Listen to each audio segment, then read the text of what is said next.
नाही आजी ओळखलं का? दादा आहे. कुठलं दादा? माझा काका नातू.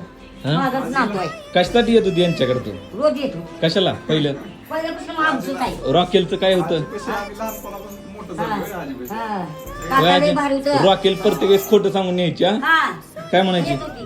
काय म्हणायची? लय भारी लिहिलं. हा. काय सांगायची? आ, देत होता मला पण मी म्हणायचं अरे लागला म्हणत होती. दे रे तर बाळा. मित्रांनो हे आमच्या गावातलं सूरज दादा इथं. तर यांचं रॉकेलचं आधी रेशनचं होतं. तर यांच्याकडे आजी प्रत्येक वेळेस यायची आणि म्हणायची आमच्या घरी कार्यक्रम आहे दे रॉकेल जास्त. हा, हा, हे होतं बरोबर. गोड बोलून आजी रॉकेल अरे, 4-4, 5-5 अरे, लिटर घेऊन जायची. कधी मित्रांनो आम्ही खूप पण मला वेळा देत होती. कार्यक्रम काय म्हणायची लय वाऱ्या. माघार लावलं हम्म. लावत होता कधी माघार? कवच नाही. कवच नाही. कसा आहे ज्यूस? ओके. हा कसं वाटतंय गरम उन्हात?